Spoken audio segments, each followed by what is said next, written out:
Et salut à tous, c'est Stay Geek, j'espère que vous allez bien. Aujourd'hui, on se retrouve pour la vidéo FAQ des 5000 abonnés. J'ai fait un peu avec du retard la vidéo. J'attendais un maximum de questions de votre part. Vous avez été une trentaine à m'envoyer vos questions. On va voir si on a le temps aujourd'hui de répondre à la plupart de vos questions. Et ensuite, si vous avez de nouvelles questions à vous poser, des nouvelles questions à me poser, n'hésitez pas à reposer vos questions et je traiterai les nouvelles questions dans une nouvelle vidéo FAQ. Donc, on va essayer de répondre à la plupart d'entre vous. Vous avez été une petite trentaine, comme je vous ai dit, à me poser des questions. Donc, c'est pas plus mal. Je vous ai mis ma grosse tête en petit écran et je vous ai mis un petit aperçu de iOS. On voit que je suis à 3,2 Go sur iOS parce qu'il y a une partie des rigs qui tourne sous Windows où je n'ai pas fait justement l'augmentation, le passage de iOS à Windows encore. Ça ne serait tardé. Je vais essayer de voir si je me motive à y faire un jour ou l'autre. Mais pour le moment, comme elle tourne très bien sur Windows, pourquoi aller s'embêter? Alors, tout simplement, j'espère que vous m'entendez bien. J'ai cassé ma perche de mon micro et du coup le perche se trouve derrière et le micro il se trouve uniquement sur la table. Donc j'espère que ça va aller et que ça va être bien, que vous allez m'entendre correctement. Et maintenant on commence cette petite vidéo FAQ. Alors tout simplement je vais prendre les questions qui viennent comme ça, on va scroller tranquillement, on va prendre les questions. Donc là on a une question de Patrick. Salut Stay Geek, j'ai pas mal de questions. Est-ce que tu gardes tes cryptos ou tu les passes en fiat ou en stablecoin et est-ce que tu achètes directement tes composants en crypto et est-ce que tu les déclares aux impôts? A-t-on besoin de créer une société? À partir de quand? Quel type de local faut-il acheter ou louer? Mines-tu lorsque ce n'est pas rentable afin de vendre plus tard? Et merci pour tes super vidéos, elles sont très motivantes. Alors, déjà, merci de ta question. Alors, effectivement, donc là, c'est pas une question que tu m'as fait, mais c'en est plutôt 5. Donc, on va répondre à 2-3 questions. Tout ce qui va être impôts, local, etc., je vais vous en parler dans une prochaine vidéo. Et au niveau de la société également, parce que je suis en train de faire une vidéo avec un fiscaliste professionnel dans le domaine. Ça va être un peu plus simple pour vous répondre. Et on va faire une bonne vidéo sur ça. Donc soyez patients les amis, la vidéo arrive très bientôt. En ce qui concerne mes cryptos, alors moi je vais simplement holder la plupart de mes cryptos que je vais miner. Pourquoi? Vous allez me dire parce que justement je crois dur comme fer à l'avenir de la crypto-monnaie et pour moi la crypto-monnaie c'est tout simplement l'avenir en fait des échanges et des paiements entre personnes, entre biens, entre commerces. C'est tellement plus rassurant, plus sécurisant, plus rapide et au moins ça se fait instantanément. Quand vous voulez faire un virement de 10-15 000 euros, vous n'avez pas besoin de demander à votre banque, à Pierre-Paul Jacques d'activer ce virement. Vous le faites vous-même, c'est fini, il n'y a personne derrière. Alors mes cryptos je les hold comme je vous ai dit, je vends uniquement tous les mois un tout petit peu de crypto, donc un petit peu d'Ethereum pour justement payer les faux frais du local, donc l'électricité, l'eau, les charges, les poubelles et le loyer. Ensuite, tout simplement, comme je dis, je hold la plupart. Ensuite, qu'est-ce qu'il m'a posé comme question? Donc non, je les garde uniquement en Ethereum parce qu'il m'a demandé si je les échangeais en stablecoin ou en autre monnaie. Donc non, je garde tout en Ethereum.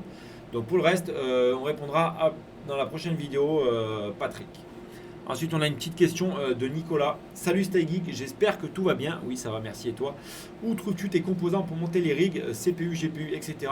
Mais plus principalement, les GPU au passage. Et au passage, bonne vidéo. Alors, j'ai vraiment du mal à lire. Le téléphone est très loin. Je l'ai mis à charger parce que j'avais plus de batterie. Donc, excusez-moi, je ne suis pas dyslexique. Ah, je me fatigue tout seul. Alors, mes composants et mes GPU, où je les trouve? Alors, ça, c'est une bonne question qui est revenue assez souvent. Alors, ça va être simple. Mes GPU, je les trouve chez mon fournisseur pour les 5700, les 5700 XT. Et pour tout le reste, justement, j'ai 2-3 magasins, 2-3 sites où je vais aller me fournir. Et n'importe qui peut aller se fournir. Donc je les ai déjà donnés dans plusieurs vidéos. Je vous les ai déjà montrés. Donc vous pouvez y aller chercher. Mais voilà, ça tombe pas tout cru du ciel. Quand tu arrives sur le site, ils arrivent. Non, il faut être tous les jours se connecter 2-3 fois par jour parce que les stocks, les réappros se font un peu aléatoirement. Donc il faut être à l'affût. Ensuite, pour tout ce qui va être composants de rig, donc CPU, GPU, CPU, carte mère, processeur, alimentation, etc., etc. La plupart, comme je vous dis à chaque fois, ça vient de AliExpress. Alors vous allez me dire oui mais AliExpress c'est de la merde et tout. Alors non, AliExpress il faut simplement sélectionner les bons vendeurs et vous verrez que vous avez des composants qui sont défiant toute concurrence pour des qualités qui sont quand même excellentes. Et les livraisons maintenant sont assez rapides car ils ont des dépôts un peu partout dans l'Europe, donc vous avez des livraisons sous 7 jours. Pour moi ça me convient très bien. Alors, Petite question de Lucifer. Salut. Est-ce qu'un jour tu comptes faire une vidéo expliquant exactement comment déclarer tes cryptos vers euros, s'il te plaît? Pareil, hein, vidéo sur la fiscalité, elle va arriver très bientôt, donc je te répondrai dans la prochaine vidéo. Merci à toi en tout cas pour ta petite question. Alors, pareil, question de Cécile de France. Vous avez été nombreux, hein, je vous dis, à me poser ces questions sur la déclaration. Ça va arriver très bientôt. Mais comme je vous dis, moi, je suis en Espagne, donc la fiscalité en France pour les cryptos, je la connais pas spécialement. Donc là, pareil, petite question de Cécile de France. Bon matin, Peto. Pour ceux qui ne connaissent pas, c'est Peto, c'est mon nom sur Snap. Question déjà posée avant, mais oui, faut-il créer et à quelle hauteur faut-il créer une micro-entreprise pour la France, évidemment. Donc pareil, pour les autres, je te répondrai dans la prochaine vidéo. Alors, petite question de Gordon. Salut, merci pour tes vidéos. Tu fais un super taf. Merci à toi déjà de regarder. Est-ce que sur iOS, lorsque tu éteins un rig pour ajouter une carte graphique ou bien n'importe quelle autre raison, le rig reprend où il en était ou bien ça remet à zéro et du coup, les calculs n'ont servi à rien. Penses-tu qu'avec l'interdiction chinoise et la possibilité de fermeture des grosses fermes chez eux, la difficulté va diminuer? Alors, déjà, merci à toi.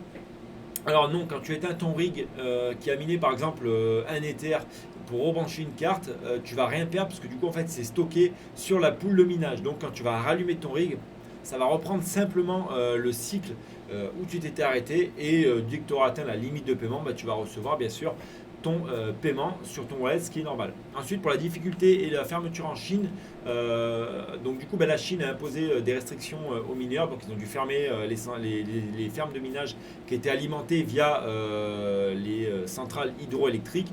Donc ils ont été délocalisés et du coup ben, on a eu la difficulté qui a baissé, qui a énormément baissé cet été. Donc c'était plutôt tant mieux pour nous. Mais du coup ben, ils se sont implantés autre part et du coup ben, la difficulté elle a réaugmenté juste après derrière. Et là on a eu des pics jusqu'à 9,59 pétaflop. Donc merci à toi pour ta question. Ensuite on continue. Alors un message de Serial Gaming officiel. Salut Stay Geek, pour ma part je voudrais savoir comment as-tu découvert la crypto, quel a été le déclic pour te lancer dans le minage et avec quel matos as-tu commencé si tu t'en souviens. Alors je vais éteindre la clim parce que là on n'entend que dalle bientôt. Alors très bonne question à toi, merci Serial Gaming. C'est une question, c'est vrai que c'est sur le début, j'en ai parlé dans le début de mes vidéos, mais là peut-être d'en reparler maintenant pour les nouveaux arrivants, ça sera peut-être, ça leur fera peut-être un déclic comme j'ai eu moi. Alors, l'histoire, on va la faire vite, mais elle était assez longue. Simplement, j'ai un PC gaming. À l'époque, je faisais du gaming, donc j'ai commencé au mois de janvier-février la crypto-monnaie. Et avec ce PC gaming, j'avais une 1660 Ti et simplement, je me suis dit, tiens, il va falloir upgrade pour jouer à Warzone, parce que la 1660 Ti n'est pas assez puissante pour mon écran 2K, donc j'ai voulu upgrade. Donc, je suis allé dans mon petit magasin à côté de chez moi. Et je suis allé voir le vendeur, je lui ai dit bonjour, vous avez une carte simplement en espagnol hein. Et il m'a dit non, on n'en a pas. J'ai dit mais oui, vous en avez une en vitrine, qu'est-ce que c'est? Est-ce qu'elle est à vendre ou est-ce que c'est juste la boîte vide? Il m'a répondu tout simplement ah oui, c'est vrai qu'on avait oublié cette carte qui était en vitrine, je vais vous la chercher. Et donc il est parti me la chercher et c'était une RTX 3080 de modèle Holo Amp de chez Zotac. Et donc elle était à un tarif de 789 euros. Donc je trouvais ça extrêmement cher, mais je me suis dit tiens pourquoi pas, allez on se fait un petit plaisir. Donc j'ai acheté cette carte graphique là et je me suis dit tiens on va essayer de la remettre en vente dans la soirée. Donc je l'ai mis en vente à 1400 euros. Donc à l'époque déjà les prix étaient aux alentours des 1000 euros pour les 3080, mais bon je l'ai mis à 1400 pour voir parce que d'un côté j'avais pas envie de la vendre. Donc je l'ai mis en vente à 1400 euros. Dans la soirée j'ai eu plusieurs mecs qui m'ont envoyé un message pour l'acheter forcément, mais aux alentours des 800-900 euros. J'ai dit non je vais attendre un petit peu parce que pour le moment elle tournait dans mon ordi, je faisais tourner Warzone en 2K, j'étais le plus heureux du monde. Et tout simplement j'ai eu un mec qui m'a envoyé un message qui m'a dit voilà je te l'achète à 1200, je te fais le virement, voilà. J'ai dit tiens ça me paraît bizarre quelqu'un qui m'envoie un virement si rapidement comme ça, c'est vraiment qu'il y a de l'intérêt sur cette carte. Et du coup le lendemain on a fait affaire etc, je lui ai vendu et je lui ai envoyé un petit message, je lui ai dit mais pourquoi tu me l'as acheté si rapidement? Et il m'a dit simplement parce que moi je fais du minage de crypto-monnaie sur NiceHash et c'est très rentable avec ces cartes là. Donc je me suis renseigné, on a discuté un peu avec lui et tout, il m'a expliqué comment marchait NiceHash etc. Dans les grandes lignes hein, il m'a expliqué.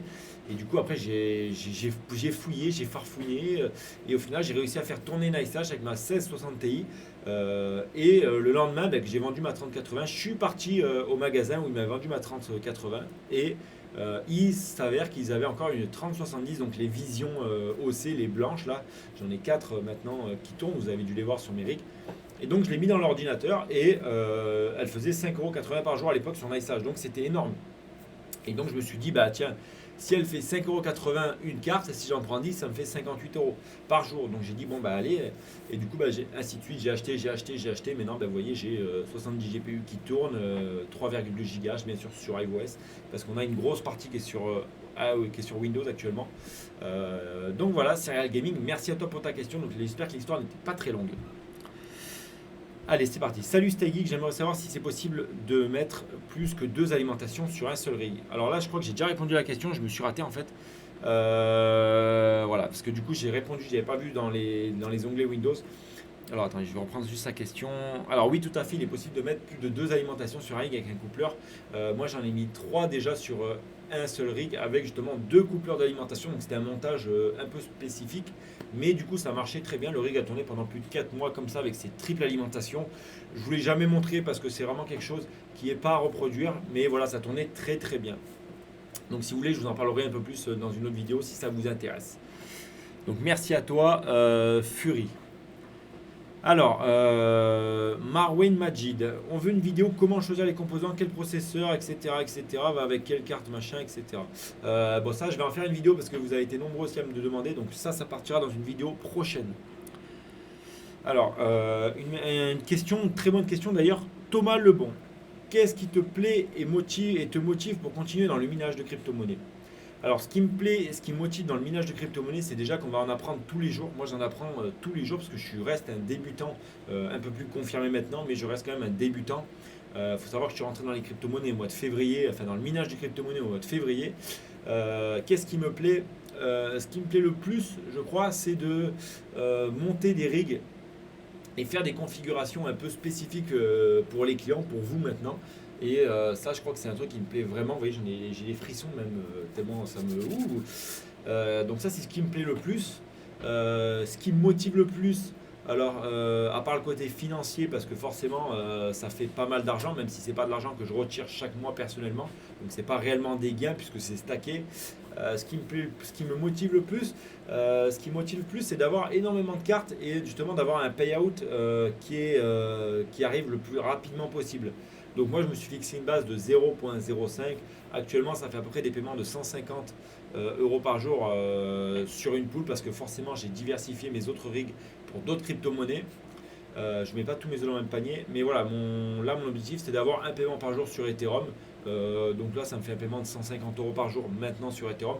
Donc ça reste très propre. Puis derrière il y a d'autres rigs qui sont sur d'autres crypto-monnaies où j'ai des paiements, j'ai 3-4 paiements par jour parce que c'est des gros rigs qui tournent dessus. Donc j'espère que j'ai bien répondu à ta question. En tout cas merci. Alors Tommy Deschênes, bonne question. Bonjour, voici ma question. Vis-tu du minage d'Ethereum? Merci. Alors comme je vous ai expliqué juste avant, je vous en ai parlé un petit peu. Alors oui, pour ma part, je vis du minage de l'Ethereum actuellement parce que comme je vous ai dit, je vends une partie pour couvrir les frais et forcément dans ces frais-là, il y a un peu d'argent personnel justement pour pouvoir profiter un peu, pour manger, rouler avec la voiture, etc. Donc comme ça, moi, je ne dépense rien, je ne dépense plus rien d'argent perso parce que j'ai assez dépensé en argent personnel pour justement investir énormément sur mes configs que vous voyez maintenant qui tournent. Donc merci à toi, la réponse est oui. Comme quoi, c'est possible. Alors, salut. Déjà, merci pour toutes tes vidéos très intuitives. J'aurais une question. Je vais me lancer dans le minage avec un budget entre 10 et 20 000 € de matériel. J'ai la chance d'avoir un bon budget pour démarrer. J'aurais besoin d'une personne comme toi, moyennant finance, bien sûr, pour faire l'assemblage de la programmation afin que tout le monde tu penses. Merci d'avance et merci pour tout ce que tu fais sur la chaîne. Alors, ça, c'est pas une. Alors, question. Je vais me lancer dans le minage. Donc ça, c'est pas une question qui va être pour la FAQ, mais on s'est déjà parlé, Tommy. En tout cas, merci à toi d'avoir posté une petite question quand même. Alors, hacker anonyme. Alors, je crois que c'est ça son nom. Hein. Salut, est-ce que selon toi, il y a encore de l'avenir dans la crypto-monnaie? Et si oui, comptes-tu un jour atteindre les 10 gigahash? Alors, très bonne question. Alors oui, il y a énormément d'avenir dans la crypto-monnaie à l'heure d'aujourd'hui. il y a encore, je pense, bien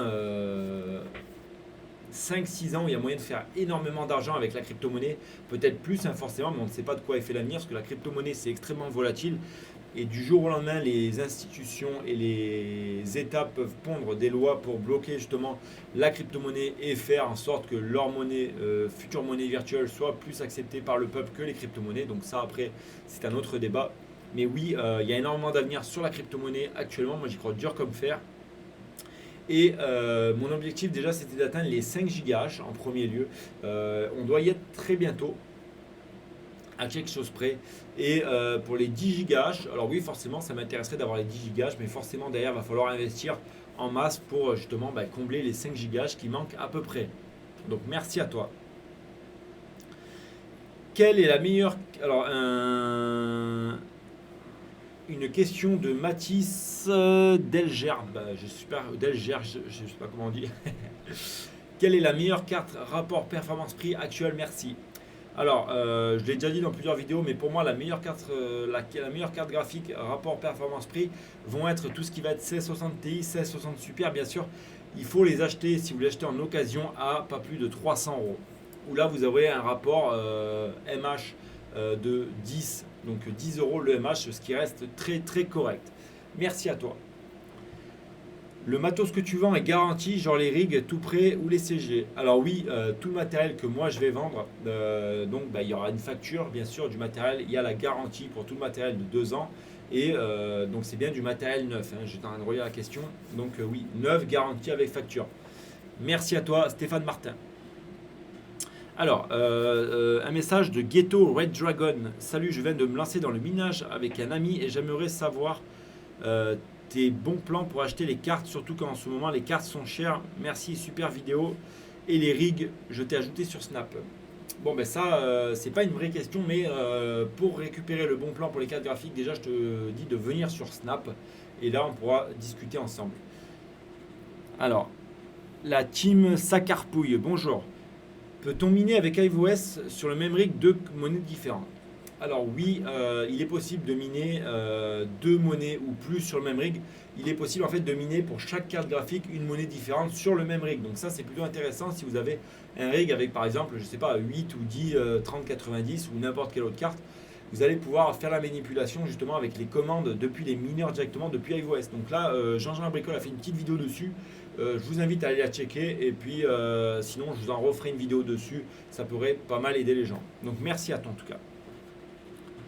Allez, on va encore faire 3-4 questions parce que la vidéo déjà elle commence à 17 minutes. Ça va commencer à faire.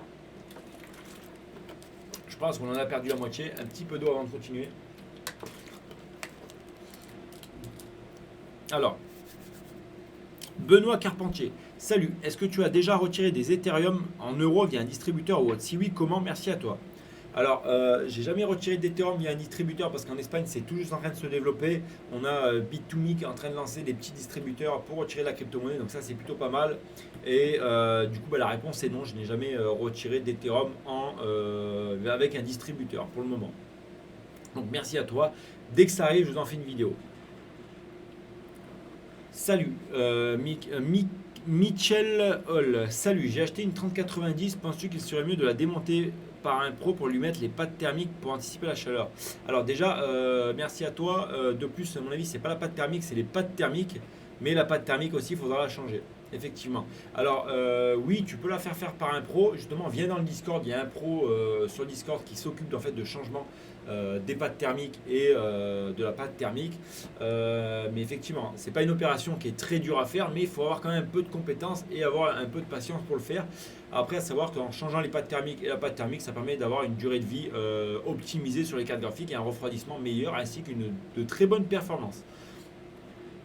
Alors, un message de Mehdi Maza. Je souhaite créer une ferme de minage. Comment avoir les GPU? Alors, pour avoir les GPU, j'ai déjà répondu à cette question tout à l'heure. Simplement, viens me contacter sur Snap ou sur Discord et puis on en discute ensemble. Je te remercie à toi. Message de Nocorum444. Comment sécurises-tu tes cryptos? Notamment, utilises-tu un ledger? As-tu un modèle à conseiller? Alors, moi, pour sécuriser mes cryptos, j'utilise justement un wallet online pour le moment, MyEther Wallet, et un autre wallet que je vais garder anonyme.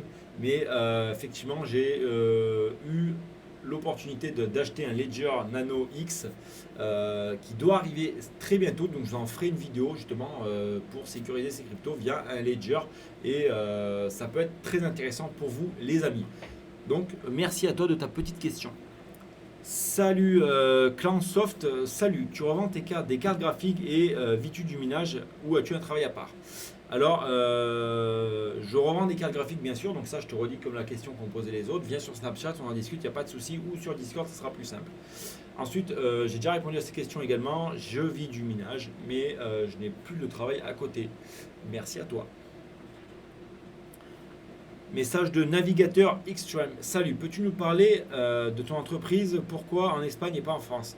Donc ça, pareil que la vidéo concernant la fiscalité, les amis. Je fais cette vidéo très bientôt.